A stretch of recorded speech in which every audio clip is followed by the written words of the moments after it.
आपकी लोकसभा भी अमरावती है ना? ये लोकसभा अमरावती है.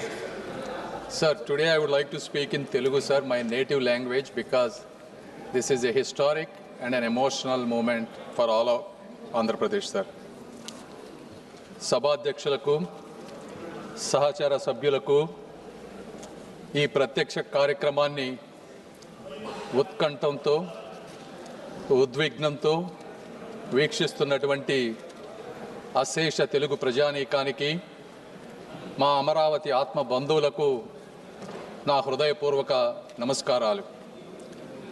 ఆంధ్రుల కలల రాజధానిగా అమరావతికి చట్టబద్ధత కల్పిస్తూ అమరావతి ఆంధ్రప్రదేశ్కు ఏకైక రాజధాని అని ప్రస్తావిస్తూ దేశంలోనే మొట్టమొదటిసారిగా రాజధానిని నిర్మించే ఈ చారిత్రక ఘట్టంలో అమరావతి బిడ్డగా ఈ సభలో ప్రసంగించటం నాకు అదృష్టంగాను గౌరవంగాను భావిస్తున్నాను.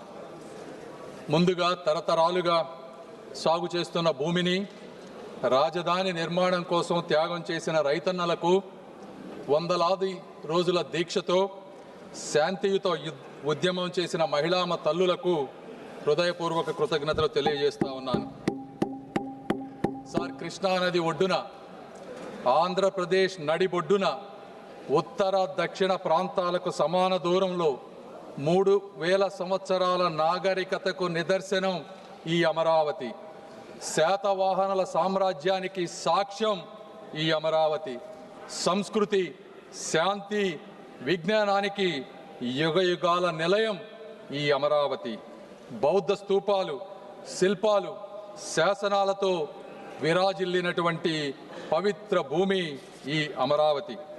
అలాంటి అద్భుతమైన ప్రాంతాన్ని ఒక్క రూపాయి ఖర్చు లేకుండా, ప్రపంచంలో ఎక్కడా జరగని విధంగా, ఎవరిని నొప్పించకుండా, ఎవరిని కదిలించకుండా 60 రోజులలో 29,000 రైతుల స్వచ్ఛంద భాగస్వామ్యంతో 34,000 ఎకరాల భూమిని సేకరించి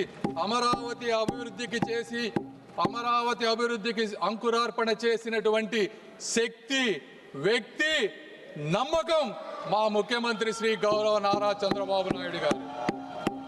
సార్, ఈ నమ్మకం ఒక్కరోజుతో వచ్చినటువంటి నమ్మకం కాదు.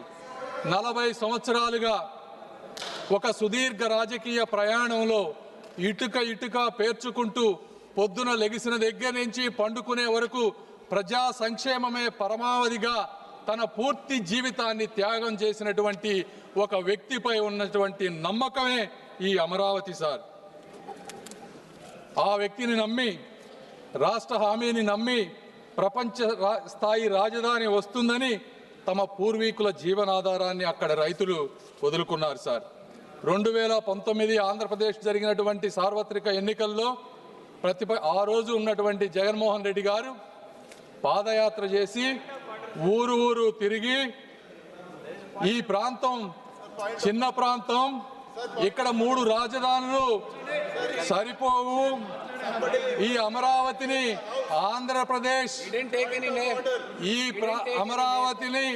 ఆంధ్రప్రదేశ్లో ఇంకా అద్భుతంగా ముందుకు తీసుకువెళ్తానని చెప్పి అధికారంలోకి వచ్చారు. సార్, అయితే అలాంటి మహాయజ్ఞాన్ని అధికారంలోకి వచ్చిన తరువాత అధికార వికేంద్రీకరణ పేరుతో 3 ముక్కల రాజధాని అనే పేరుతో ప్రజలను మభ్యపెట్టి 5 సంవత్సరాల అమూల్యమైనటువంటి కాలాన్ని, ఆంధ్ర ప్రజల భవిష్యత్తుని కూడా వృధా చేశారు. సార్, 3 ప్రాంతాల మధ్య చిచ్చు పెట్టారు. సార్, నేను ఇక్కడ చాలా బాధతో కొన్ని విషయాలు చెప్పాలనుకుంటా ఉన్నాను. ఇది రాజకీయ విమర్శ కాదు సార్. 29,000 మంది రైతులకు జరిగినటువంటి అన్యాయం, అవమానం గురించి మాట్లాడాలి సార్. ఆ రైతులని పెయిడ్ ఆర్టిస్టులని పిలిచారు. సార్, ఈ సభలో ప్రస్తావించలేని వ్యాఖ్యలతో మహిళలను ఇబ్బందులకు గురి చేశారు. వారిని చూసి నవ్వారు, అమరావతిని మర్చిపోమన్నారు. 30-40 సంవత్సరాలు తన భూమిలో పంటలు పండించిన రైతులు వారి గ్రామాల్లో తిరగటానికి ఐడి కార్డులు చూపించమన్నారు. సార్, 144 సెక్షన్ అమలు చేసి వారి స్వేచ్ఛను అడ్డుకున్నారు. సార్, ఈ బాధ ఇక్కడితో ఆగలేదు. న్యాయస్థానం నుండి దేవస్థానం వరకు 45 రోజులు మహాపాదయాత్రలో రైతులను అమానుషమైనటువంటి హింసకు గురి చేశారు. మేకులతో ఉన్నటువంటి లాఠీలతో వారిని కొట్టారు. సార్, గర్భిణీ మహిళలపై